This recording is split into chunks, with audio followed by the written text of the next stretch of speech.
welcome everyone. My name is Caitlin. I am the editor of International Bakery and International Confectionery magazine. I'm joined today by Anna Pierce, Director of Sustainability at Tate Lyle, and we're here to talk about that all-important thing, sustainability in the bakery industry. Anna, could you please introduce yourself and talk a little bit about your role in the company? Sure. Caitlin, thank you for having me. I am Tate Lyle's Director of Sustainability. I've been with the company a little over 5 years, and during that time have really focused on building a sustainability program that met the ambitions of the company in this space and also helps us partner more seamlessly with our customers to help them achieve their own ambitions and targets in the sustainability space. That's great. We talk about sustainability a lot now. I'm sure you probably can't go anywhere without hearing about it. So what made you want to work in this area in particular at Tate Lyle? For me, sustainability is connected to my purpose as an individual. So I have very strongly felt pulled to do something to better society, particularly around environmental protection. So that's kind of where I got started. And I look at the world and the way that we have lived and look at my children and think, how can I have an impact on society that's positive? Single-handedly not saving the world, but admittedly doing some small part and helping others to do the same. And I think it's important at various points in your career to have that North Star moment of why am I doing what I'm doing? So I'm certainly passionate about the topic because I spent some time thinking about that. I think Tate Lyle was a really natural fit. It's working for a purpose-led organization that places sustainability in the top 3 pillars of its purpose means that it's meaningful to them as well. So that drive and desire to improve society at large was a real connection point for me. And I think that there's opportunities to provide healthier food and drink that are more sustainably sourced and produced than what we do today. So to be a part of that through the entire supply chain, partnering with farmers, really getting in and doing the real work behind the kind of targets and reports and marketing is really rewarding. So I absolutely am thrilled to be here and enjoy it tremendously. That's fantastic. What really struck me is sort of this talk about a personal responsibility and what you can do to improve sustainability. So thank you for such a meaningful answer. It really did strike me. Why do you think we need to continue talking about sustainability, engaging in sustainability? I can imagine for some people, they might get a little bit overwhelmed and a little bit just under the pressure of it all. So why is it so important that we continue to do that? I mean, I think for me, it was always important. I think, I do or used to have discussions, and people would say, in a Teams chat on the side, is climate change really real? You really believe in this stuff? And I'm like, yes, of course I do. This is why I'm here. So I think over time, particularly over COVID, when we saw blue skies, we saw nature kind of rebounding, it helped quiet some of the noise around, is this real? Is this just weird weather? So I think a lot more people started to focus on what the health of the planet was, and then at the same time, what their own health was, right? What should I drink to be healthier so I don't get COVID, or that I recover faster, or am I getting enough protein? So I think it really connected this whole planetary health and the health of ourselves as individuals and consumers. And I think that time period also was where there was a skyrocket related to climate change because we all had time to see really what we're doing to the world and think about what we need to be doing to leave a better world for future generations. And I just, I think it can be overwhelming for everyone. I describe it as riding the kind of the edge of a tsunami, right? you're on that very tip, you're building programs, you're building strategy, you're thinking through it, you're partnering with everyone, but it's a time of tremendous change. So our accounting standard for greenhouse gas emissions is changing. That impacts the food and beverage industry, certainly bakery companies. So our accounting standards are changing. We have more ambitious science-based targets. We have proposed and final regulations that impact this space. So there is this kind of sense of urgency that certainly was necessary, but it does become a lot to digest. And I think for us, there's been this real theme of every function having a role in sustainability. So it's not just my role. It's making sure that the finance team is connecting back to, how does this impact me? Are we planning for capital investments? Are we planning for new disclosures? Should we think about things differently or categorize funds differently? It goes back to our procurement team thinking about climate change. And we conducted a climate change risk assessment and thinking about, well, what is the risk of climate change and how are we planning and preparing for impacts that, a few years ago we thought maybe were more remote, and now we're looking at thinking this is real. We all need to really think ahead in what those impacts are going to be if we can't slow climate change down. So I think that kind of urgency is there, but there's also more people and functions in the company, and certainly within our customers, that are willing to roll up their sleeves and are saying, well, where do I fit discussion? How do I make a difference? So I think it's important that we make sure that every function ladders up to what's the company's purpose, which includes sustainability. How can they impact that purpose and have personal responsibility and engagement? And then ultimately, where does that lead to greater societal good? So we do spend quite a bit of time making sure that as a purpose-driven company, we're fitting in those elements so that we have, frankly, more engagement and more help riding that tidal wave to not only just keep the pace, but be proactive in our space. Something we discovered, or I feel I discovered personally, I can't speak for my team, when we started organizing Bakery Lab, when we decided on sustainability as a theme, is that you can engage with it in so many different ways, whether you're an ingredient supplier, whether you're a producer, even whether you're a consumer.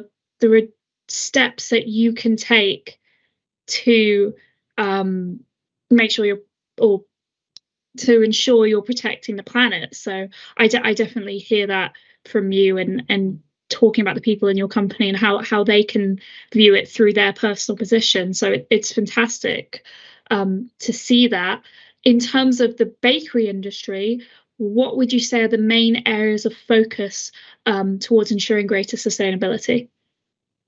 I think when it comes to the bakery industry, and this applies to a lot of food and beverage companies and industries, the industry at large, because of the focus on climate change, there's a tremendous amount of focus on sustainably and responsibly sourced ingredients, and really translating that to making sure that we have responsible supply chains. And then there's a drive, because of some of the focus on climate change, on those scope 3 emissions or those supply chain emissions.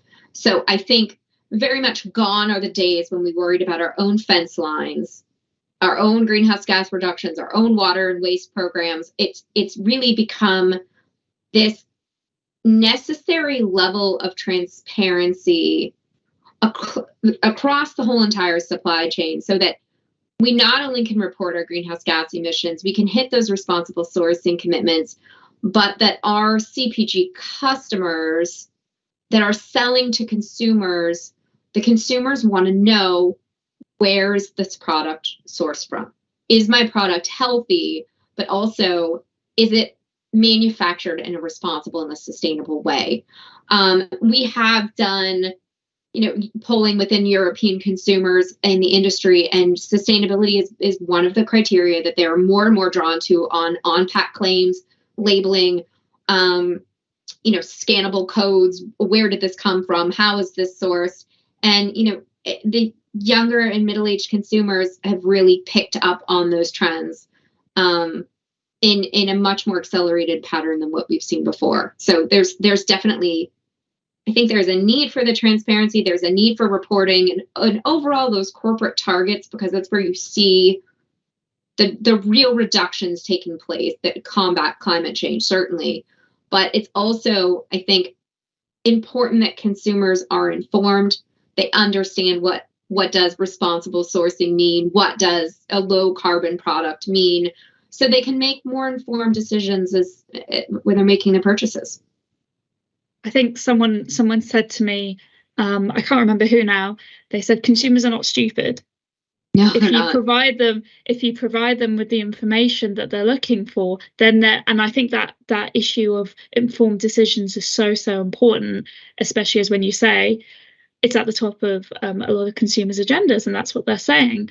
Of course, when we talk about ensuring greater sustainability, we also look at the challenges. So what would you say are the challenges for people in the bakery industry in particular when addressing sustainability?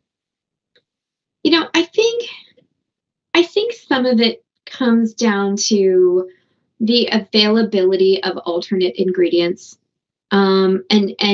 It's again part of Tate Lyle's purpose. You look at decreasing sugar content, you look at providing healthier products.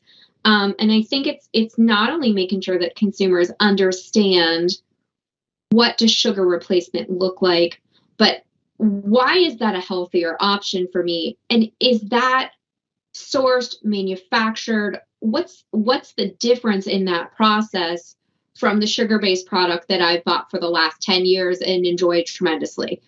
So I think that there's a level of education that we can give consumers ultimately on sustainability in a way that they need to be able to digest just as quickly as they can sugar content on package.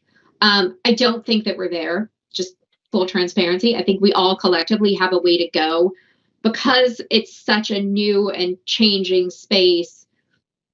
We don't have the consistent metrics for on-pack labeling globally like we do nutritional labels. Do I think we'll eventually get there? I do. I think consumers want that information. They want to be able to make those decisions. But again, that goes back to really understanding the supply chain, gathering that data, and frankly, standardization across the industry when we start to think about how do consumers understand what they're buying related to those sustainability on-pack claims and labels. Just anecdotally here, I remember being younger and hearing about the supply chain for the first time, and it was like, what's that? What do you mean? Right. just looking at it as a whole, it could be really confusing if you're not familiar. And it just in any industry, they've got their own way of working, so that can be really overwhelming. Could you talk briefly about how you're looking to address sustainability in your supply chain at Tate & Lyle? Sure. At Tate & Lyle, our largest procured raw materials are corn and stevia. So when we talk about the programs that we set up that directly relate back to supply chain and our ingredients, we prioritize them based on our ability to have an impact.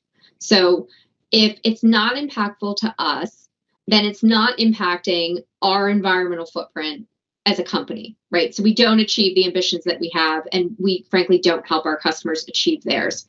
So there is a very data-driven approach. For us, we've set up sustainable agriculture programs. So the programs adopt regenerative agricultural practices and conservation practice adoption. And it also ties back to our community purpose-driven focus on making sure that we're improving the livelihoods of the farmers that participate in the program. So we talk about sustainable agriculture because those two components have to go hand in hand. If it's not in the best interest of the farmer, frankly, they're not going to do it. It's not sustainable in and of itself. Those programs have brought farmer education. They've brought collaboration across their supply chain, both through us, through our suppliers, through our customers. So there's a level of engagement and discussion that happens with farmers that perhaps wasn't happening a decade ago. agriculture is seen as really the great last hope of combating climate change. There's a tremendous opportunity within soil health and regenerative agriculture to sequester carbon and lower emissions. Years ago, forest was the last great hope, and luckily we've found this space. So I think that's as we look at those programs, we are able to really make a tangible impact. We do use a science data-driven approach, so we measure the results of the program. So it's not just this feel good, there's a farmer program and everyone's doing all this great work. If you can't measure it, if you don't have indicators of success, in today's world, that doesn't stand up. That's not a program that a company like Tate Lyle will invest in, certainly our customers. So there is this level of understanding your supply chain and finding those partnerships where we can all work together. That's fantastic. It's really great to hear. Just on the subject of sourcing, you mentioned it earlier. What would you say are best practices for sustainably sourcing ingredients? Of course, looking at sugar can have a big impact on the environment. So would you say also low or no calorie sweeteners are any better in comparison? So for the products that we manufacture, we conduct, and a lot of companies in this industry do as well, product carbon footprints. So we have an understanding of what the footprint is of the product from the agricultural source to the transportation to Tate & Lyle, our processing it, and then ultimately it reaching our gate. I think when we do that work, it's helpful to compare the results of our products versus alternatives. And ultimately, that lets our customers make decisions based on carbon as a criteria. So just like we would talk about nutritional value, we're able to start to have discussions thinking about buying with carbon, one of those procurement criteria. It's an evolving space. So it is certainly a space that everyone's looking to standardize.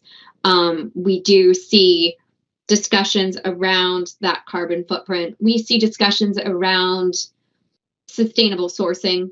Is it verified by the Sustainable Agriculture Initiative? Is it an RSPO palm oil? Is it a Rainforest Alliance cocoa? And I think that those types of discussions are helpful because those bodies and certifications enable us, our customers, and ultimately consumers to understand what that pack label means, right? If this is a Rainforest Alliance cocoa product, I might not know a lot about it, but I can probably Google around and find out and say, oh, that's responsibly sourced. I feel better about eating this, chocolate cake product versus maybe an alternative. So I think there's a few different layers in that procurement discussion around what the product is, how it's sourced, and ultimately how it's manufactured. I think the point you made about certifications is a really important point, because I imagine for your consumer, you're going to a supermarket, you want to buy something with cocoa in it, you want to buy chocolate, and just pick it up and briefly look at it. It's a very quick and easy way to establish for yourself whether it's sustainably sourced. So I think those certifications certainly do have value. In terms of communicating to customers, what would you say bakery businesses can best communicate to their stakeholders, their employees, about the steps they're taking to ensure they are operating sustainably? I think when you look at the space, it's important to be really transparent about where you are in the journey. So, initially, we, for instance, didn't have a water reduction target. And water scarcity is a very relevant and material issue to all of us. And we took the steps and we took the time to obviously think through that, plan those trajectories, plan those timelines, and set a target. So I think sometimes for your own employees, it's just taking them on that journey with you of this is where we are, this is where we want to be, and these are all of those necessary steps behind setting a target or setting up a sustainable agriculture program, or now we're going to require all of our customers use Rainforest Alliance cocoa, for instance, because that's important to us as a company. I think it helps the employees understand, again, back to their role, well, why is that important to me? And why is that important to consumers? I mean, consumers are interested in it. Obviously, they're buying based on it in some cases. So I think that it's really about that whole transparency in the journey, and things that don't work well. It's important to be transparent about that too. I mean, our sustainable stevia program has been really successful. It's also been really slow, and it's been slow because of COVID. And it's okay to say we had ambitions to go faster, but you know what? We couldn't. And there were some silver linings and lessons learned in that. The farmers really, truly came along that journey with us because everyone had to slow down a little bit. And that's not the worst thing. But is that exactly what we had planned? No, of course not. So I think, employees want to hear about that. People in the commercial teams want to be able to articulate that to customers, and just, this is where we are versus where we think we might be, and what's important to you, and really knowing what that is. I think reframing it as a journey sends a really positive message to let people know that you're taking these steps, but you're not quite there yet. I mean, I can imagine there's a lot of pressure and there's a lot of scrutiny on large businesses, particularly Tate Lyle, to have no impact on the environment and to be reducing your carbon emissions and to be ensuring all your ingredients are sustainably sourced. I think there is. I think everybody has an ambition and realizes collectively at a company level and at a personal level, we could do more for the environment. COVID was the bright shining spot in that moment. But I also think there's a balance to everything. Could you be the most sustainable company in the world today? Yes, but it's a balance of resourcing. So you also have to run a successful company and do that responsibly as well. So how do we invest? How does technology evolve? I think, a lot of the net zero targets that we set, the scope 3 targets that we set, are based on industry decarbonization. So it's very much tied to, is the chemical I'm procuring going to be decarbonized by the chemical industry? Is the transportation going to be decarbonized in that industry? And really letting the industries lead their own decarbonization strategy and agenda and how that ties back. So it's a race to the finish, but it's not necessarily a race as it is an interdependency that you can't do it alone. It'd be very, very difficult to do it alone in a responsible way in terms of actually running your company. So there's certainly a time and a place. I think it's important to have the ambition to embrace technology changes, to try things, to pilot things, to fail, to learn, and the things that work really well, just accelerate, and have the backing of your company to be able to accelerate when you really do find the solution that's best for you and for your supply chain. Absolutely. I think that will certainly resonate with a lot of our audience, and maybe reassure them as well that it's okay to not be there yet, but to still have that drive. Finally, you released your sustainability report very recently. Mm-hmm. Could you please talk about that, its significance, and also maybe what your key findings were? Our sustainability report really, I think, highlights and centralizes this effort that we've made in recent years to infuse sustainability within the business. And it kind of goes back to every function's working on thinking about how sustainability ties into them. So we think about responsible sourcing. We certainly have talked about that. We think about responsible production, which is those greenhouse gas, water, waste targets, and measuring the targets, not only at the company and a global level, but thinking about them for every single facility. Certainly there's those intense facilities, but then there's also the facilities that are small, but they need to do their part. They need to have a target. Everyone's advancing together and part of that, greater journey. And then we talk about innovation. And I think the sustainability report does a really nice job of walking through our philosophy when it comes to innovation. So there's certainly innovation when you look at an ingredient company like Tate Lyle and say, well, of course they're innovating their products. People want a healthier drink. They want a lower sugar product. They want more fiber in their diet. They want to switch from a animal-based protein to a plant-based protein. I think there's meeting the customer's demands to meet the consumer's demands, but there's this level of doing it in a way that improves sustainability. That's the undertone of what we're doing.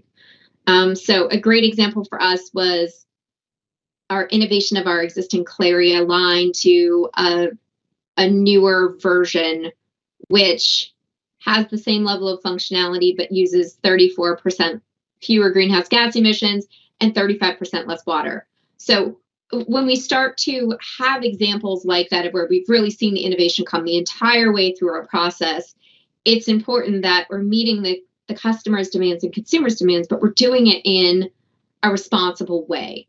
So the last thing we want to do is say, we innovated this product, but you know what? Its footprint's so much worse. And isn't this the best product ever?